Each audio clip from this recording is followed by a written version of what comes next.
to safe return of abductees nationwide. Oyo police debunks claims of minors' death in kidnappers' den.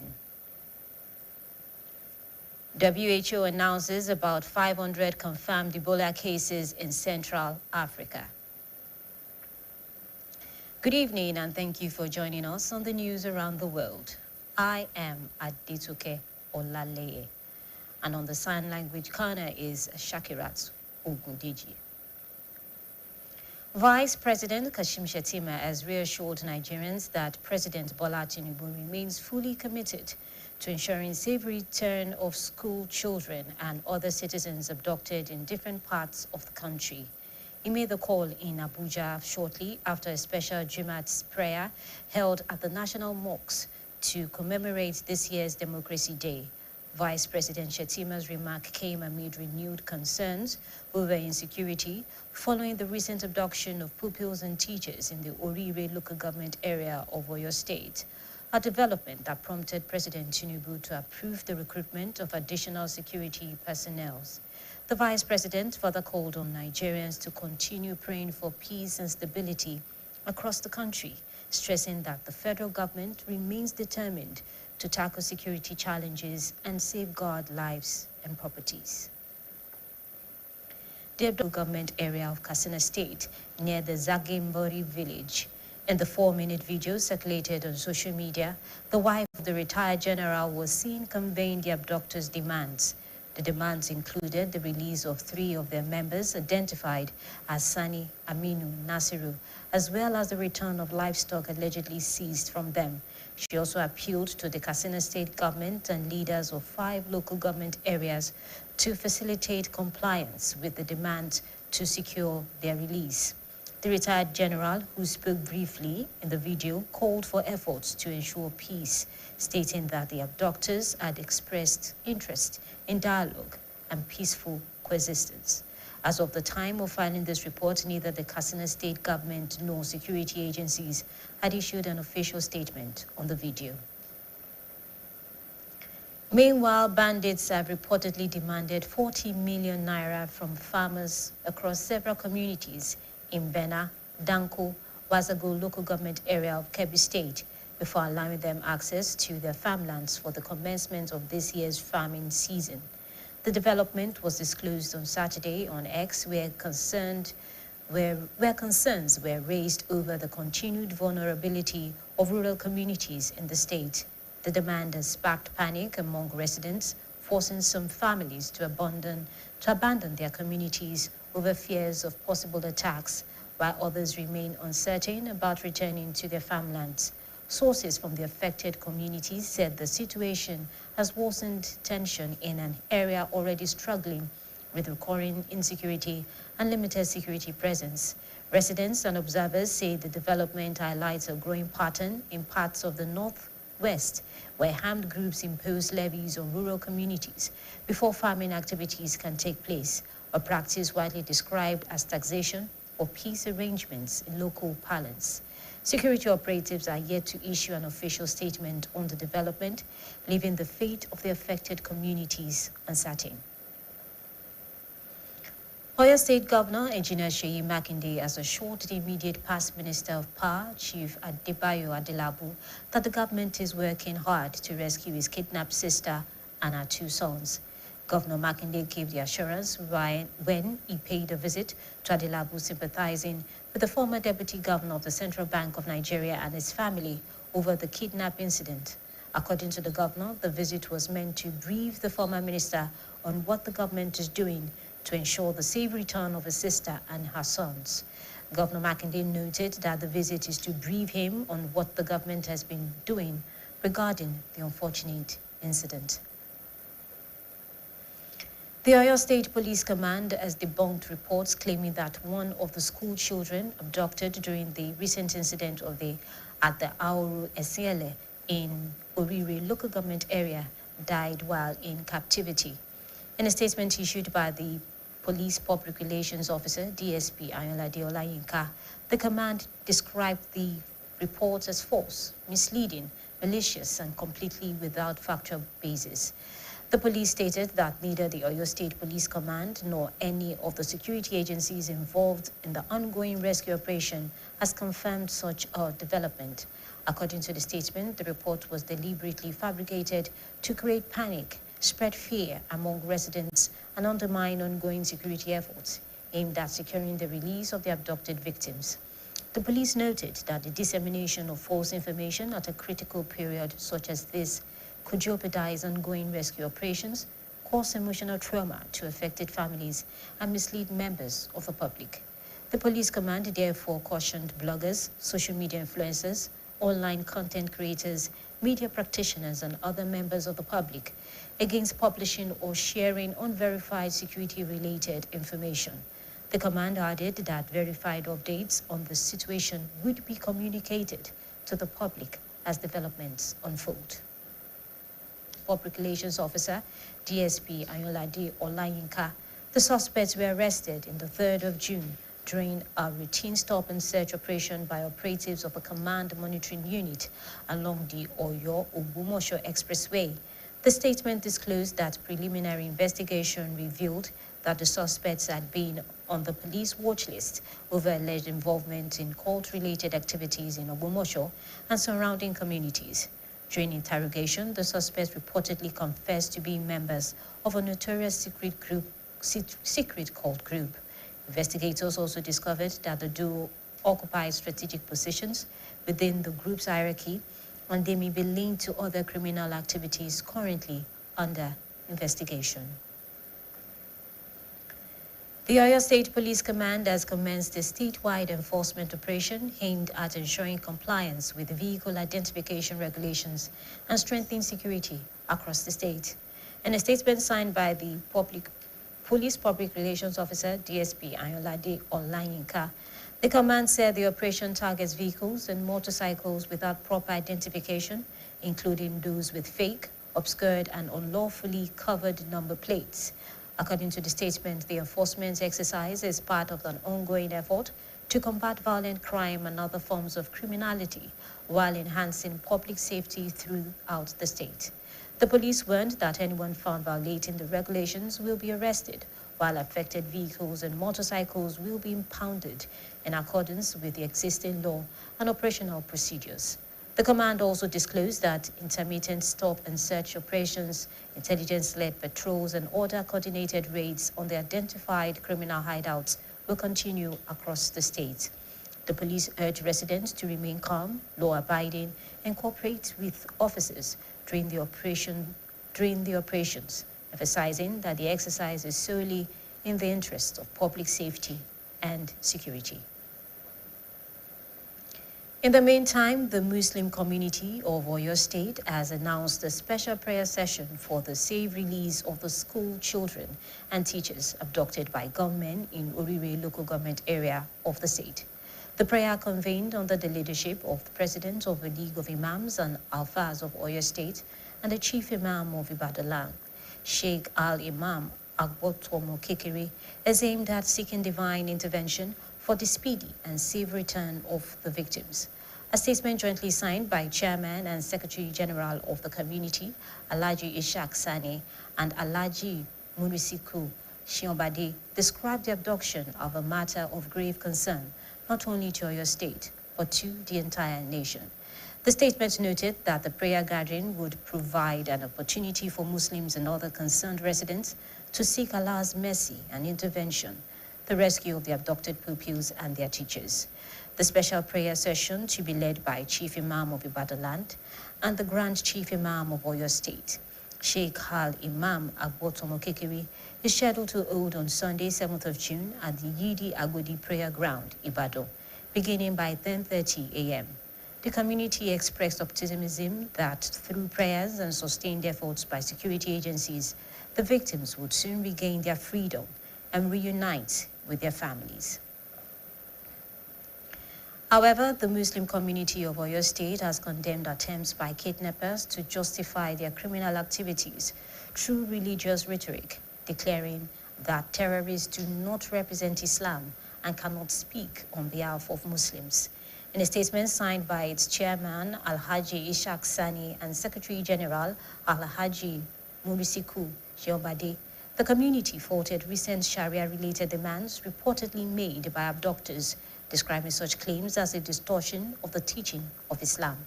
The Muslim leadership stressed that Islam forbids kidnapping, terrorism, extortion, and all forms of violence against innocent people, noting that genuine Sharia promotes justice, peace, security, and sanctity of human life.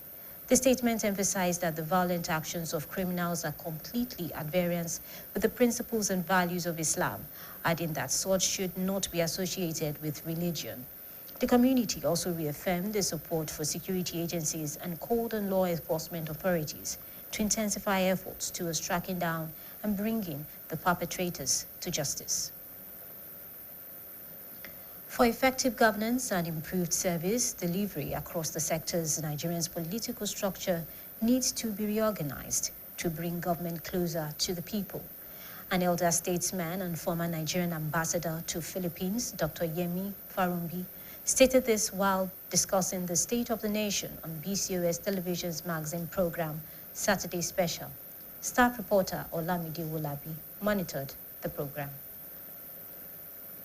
Speaking on the state of the nation during the BCOS Saturday Special, a former Nigerian ambassador to the Philippines, Dr. Yemi Farumbi, attributed many of the country's current challenges to its departure from the regional system of government. He described terrorism as a global challenge with deep ideological roots that transcend national boundaries. Dr. Farumbi alleged that the actions of some political actors have contributed to making the country difficult to govern, while also expressing concern that certain individuals may be sympathetic to terrorist elements. He emphasized that no single nation can successfully combat terrorism alone, considering the scale, complexity, and transnational nature of the threat. Fighting terrorism is not something one nation can do, particularly at the level at which we have reached. Maybe when they first started as Boko Haram, and when they first started as Boko Haram, it was to make government ungovernable somewhere in Borno. Then they started growing. And what has made the fight difficult is that sometimes within government, high hierarchies of government, there are sympathizers. There are people who really believe that this country should be an Islamic state.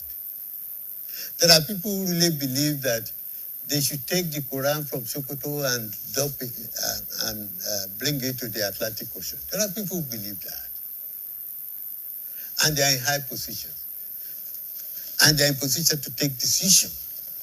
So you have conflict. And when you are in government, you are president, you don't even know whether the man who is advising you as defense advisor believes in them. And that's why you have a superior weapon. Dr. Farumbi further identified the absence of a shared national vision among Nigerians, including political leaders, as a major obstacle to the country's development.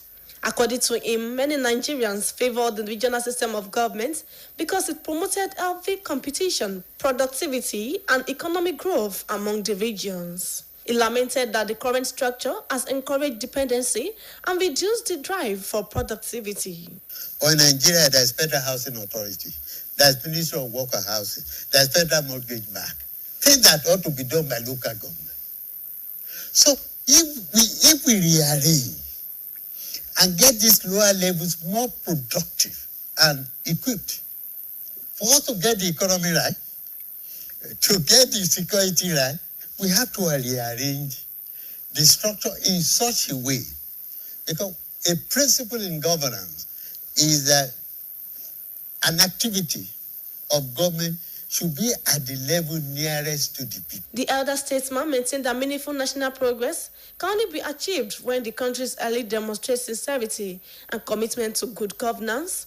He also stressed the need for a credible political recruitment process that will ensure competent and visionary leaders emerge to work with the people in advancing the national development. Olamide Wolabi, BCOS News. With a high rate of kidnapping and killings, including the abduction of school children and teachers in Owerri local government area of Oyo State, religious bodies and groups have organized several prayers for safe release of those who have been abducted. One of such prayers was organized by the Christ Apostolic Church in the just concluded CAC Evangelist Conference held in Ikeji, Arakeji, while another prayer and fasting rally was held by Women Intercessory Network at Adamasiba Sports Complex, Ibadan. The duo of the CAC General Evangelist of CAC, Prophet Ezekiah Oladeji, and a renowned gospel musician evangelist Dr. Bolare stressed the potency of the prayers in solving the most complicated problems facing humanity, such as kidnapping and banditry. This report is presented by Olamide Owulabi. Following the high rates of kidnappings, banditry, and other criminal activities being experienced in most parts of the country, religious bodies and groups have continued to use every opportunity to pray for Nigeria to stem the tide of insecurity, leading to the recent abduction of school children and teachers in Owiwe area of Oyo State. At the just concluded CAC Evangelist Conference held in Ikeji, led by the CAC General Evangelist Prophet Ezekiah Oladeji, he noted that prayers are necessary for God to intervene in the safe release of those still in captivity of kidnappers in Owiwe area and other parts of the country.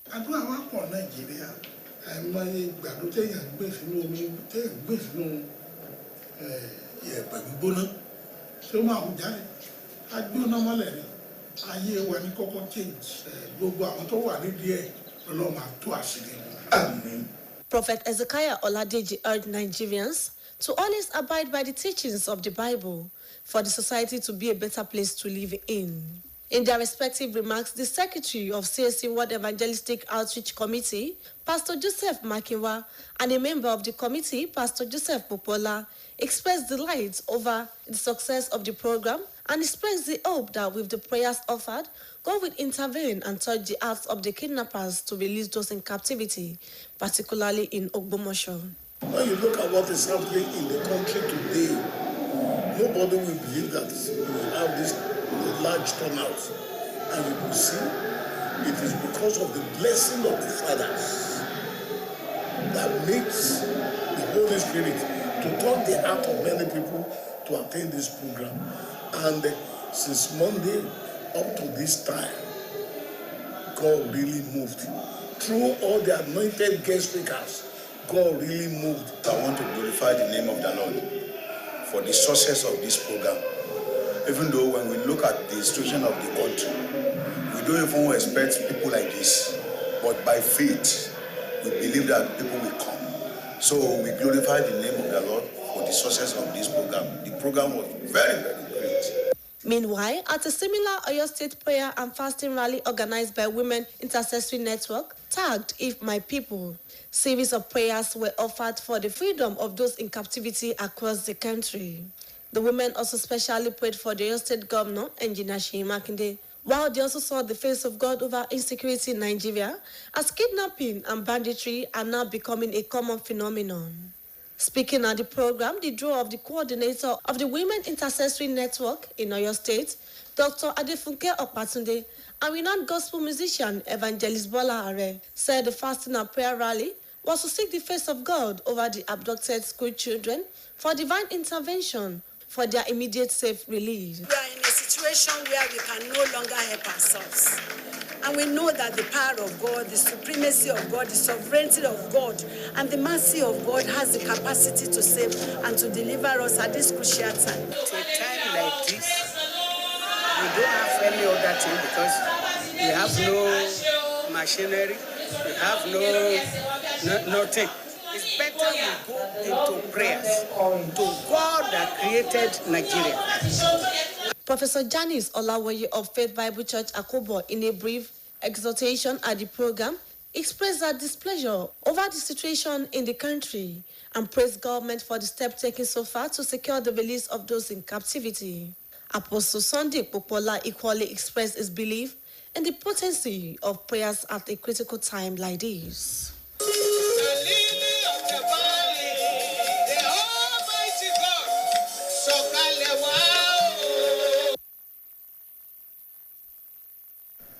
We shall now go on this short commercial break. Please stay with us. Is my identity, my strength. It's unique and deserves care made specially for me. New Nivea Radiant and Beauty Even Glow, enriched with 95% pure vitamin C and pulp extract. For visibly radiant and even-toned skin in just 2 weeks. New Nivea Radiant and Beauty Even Glow, for your shade of beautiful.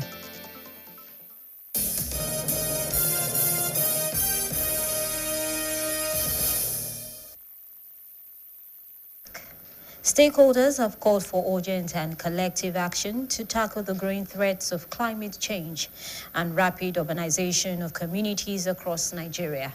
The call came at the 2026 World Environment Day celebration organized by the Department of Environmental Health Science, Lead City University, Ibadan.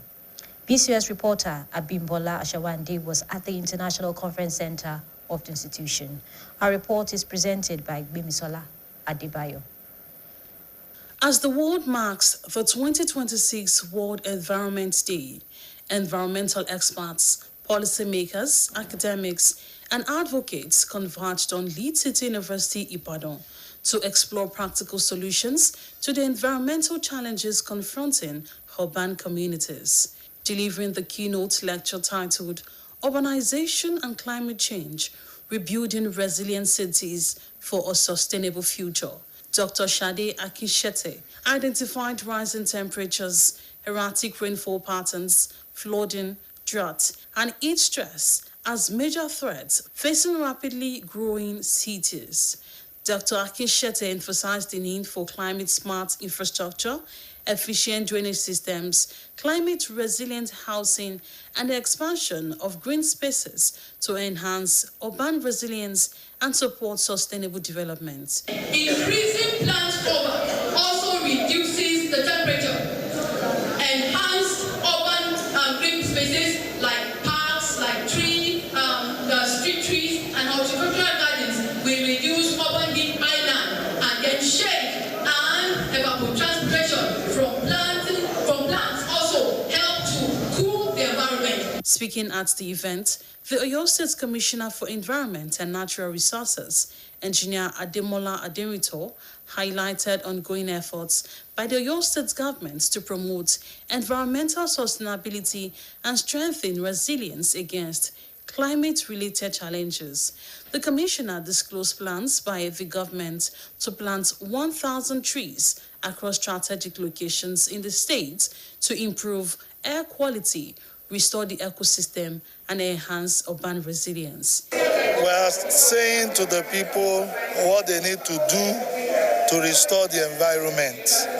And we are saying it not because of today. It is for our future and the future of our children. Also speaking, the head of Department of Environmental Health Science, Lead City University, Dr. Esther Oluwabukola Tella, underscored the importance of responsible environmental stewardship. She noted that while the environment does not speak, it reflects the consequences of human actions, warning that environmental degradation is often... If everyone embraces mitigation of climate change, then we will have a more sustainable environment to live in. In his remarks, the Vice Chancellor of Lead City University, Professor Kabiru Aderemi Adeyemo, reaffirmed the institution's commitment to environmental sustainability through teaching, research, and community engagement. Professor Adeyemo stated that the university remains dedicated to promoting environmental awareness and encouraging sustainable practices among staff, students, and the wider community. It has been a symbiotic relationship between Lead City University and Oyo State government, and we salute the effort of the government. The government alone cannot do it.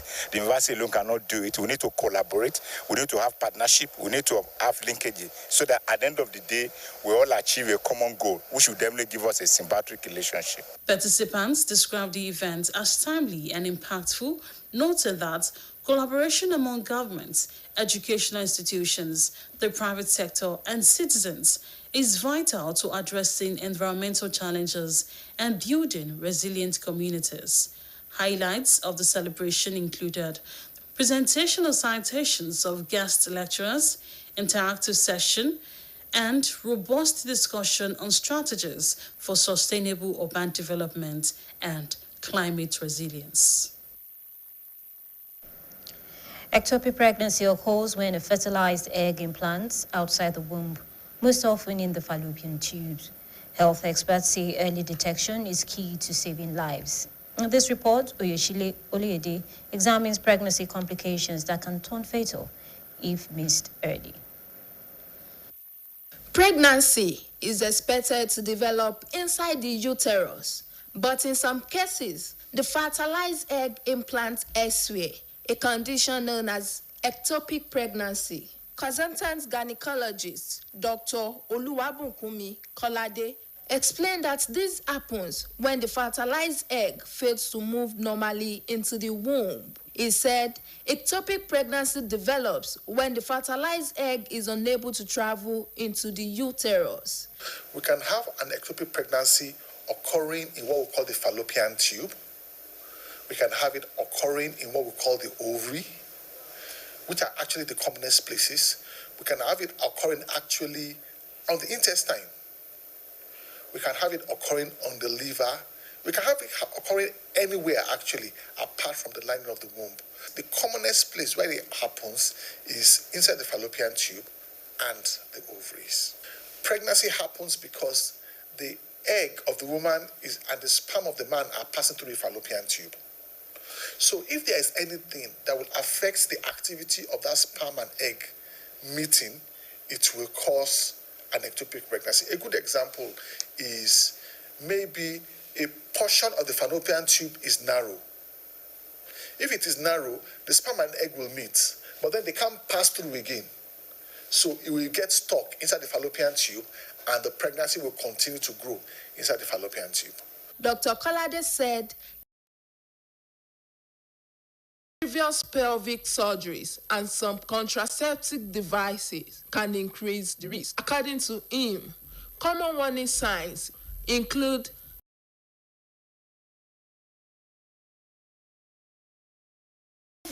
pregnancy in the womb during a scan. He warns that if left untreated, the pregnancy can rupture, causing severe internal bleeding, dizziness, fainting, and other complications that require urgent medical care. If we identify it early, before the pregnancy has ruptured, then we may do what we call conservative management, in which case you may not do an operation. But once it has ruptured, that person needs to have an operation in order to stop the bleeding and to save the life of that woman. Let me emphasize that we cannot save the life of the pregnancy, because once it's ruptured. We can only save the life of the woman. If you've had an ectopic pregnancy before, once you get pregnant again, you have to come to the hospital early so you can confirm where the pregnancy is located. Now, if it's in the normal place, that's good. But if it is abnormal, that way we can still save the other fallopian tube. Otherwise, either second ectopic pregnancy ruptures, we take out the fallopian tube. Technically, that woman has been sterilized. She will never be able to have natural conception again. Dr. Kolade also called for greater public awareness, stressing that early diagnosis and prompt treatment are critical to preventing complications and protecting women's reproductive health. According to gynecologists, early action can make all the difference. Oyeshile Oluyede, BCOS News. We will go on another short break. Please stay with us. Our bodies get serums, washes, lotions, cleansers, scrubs, but underarms only get deodorant? That's why our new breakthrough formula contains pure hyaluron and vitamin C to deeply care for your underarms for a softer and even skin tone in 2 weeks. With 72 hours sweat and odor protection, try the new Nivea Derma Control Natural Tone, because your underarms deserve more. Nivea is for skin.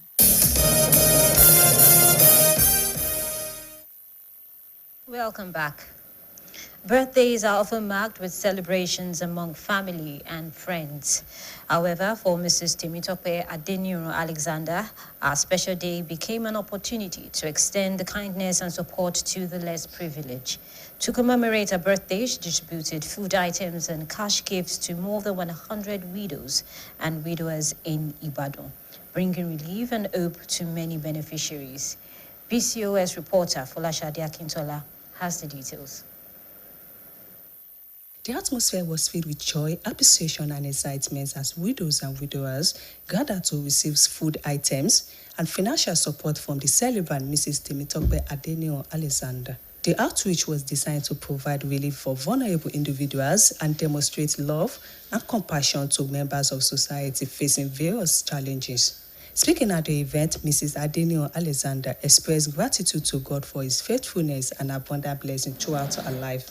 She explained that her decision to celebrate her birthday by supporting widows and widowers was inspired by her cherished memory of her late mothers and parents-in-law, as well as her desire to positively impact the lives of others. Mrs. Adenio Alexander noted that reaching out to those in need remains one of the most rewarding ways to celebrate life's milestone, stressing that simple acts of kindness can bring hope and encouragement to people experiencing hardship. I did this one because of my mother, Oluwabumi Ajani, to appreciate everybody that is widow. I'll be doing this thing every year to all the widows.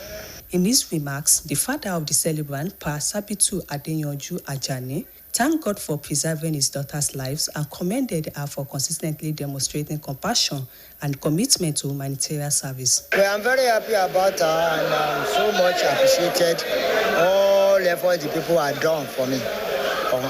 Among dignitaries present, including the Oyo State Commissioner for Culture and Tourism, Dr. Wasiu Olatubosun, the Chairman Broadcasting Corporation of Oyo State, Chief Mrs. Dr. Olaiton, family members, friends, associates, and BCOS staff eulogized the celebrants' virtues.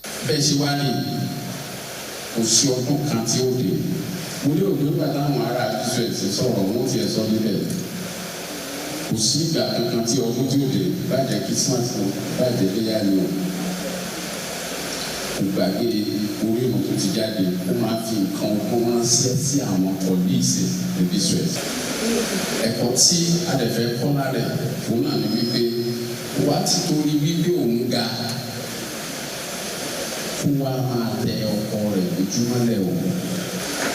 Àárín ẹ̀wọ̀ àtọ̀nà òun ní bàjẹ́.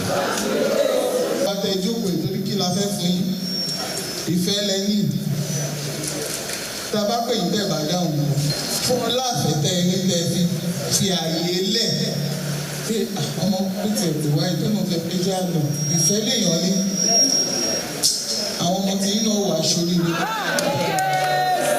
Ọmọ tó bá jẹ́ afúnni máa wọ̀ bẹ̀ ọmọ tó bá jẹ́ òrẹ́wọ̀ ẹlẹ́rù fàtì ẹ̀dá ní.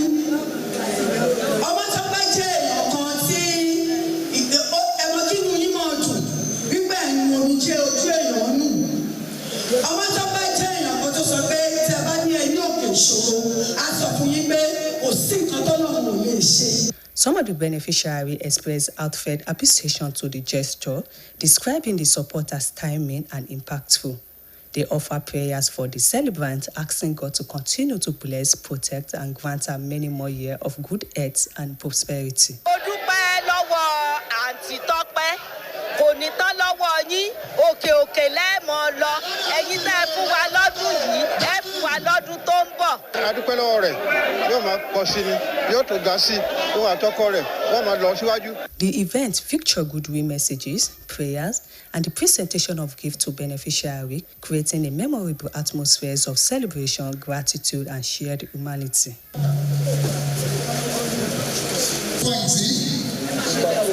The celebration highlighted the value of compassion, generosity, and selfless service as Mrs. Temitope Adenio Alexander chose to mark her birthday by making a meaningful difference in the lives of others. Folashade Akintola, BCOS News.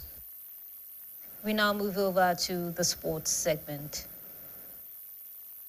Good evening and welcome to the sports segment. I am Buluwaji Ogumola. The Super Falcons opened their final preparations for the 2026 WAFCON with a convincing 2-1 victory over Senegal in an international friendly at the Raymond Star Sports Complex in Ikenne on Friday, with Asisa Dashola and Tony Payne providing the goals for Justin Madugu's side. Nigeria dominated from the first whistle, controlling possession and pressing Senegal deep into their own half throughout the opening period of the match. The result was Nigeria's first over Senegal since a 3-0 friendly victory in 2018 and continued the Super Falcons' strong form heading into the tournament.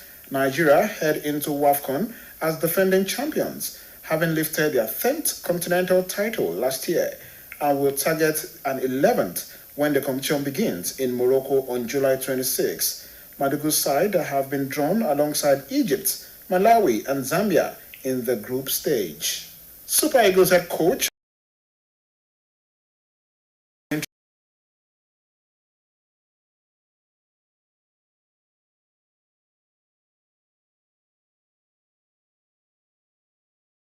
squad ahead of future competition.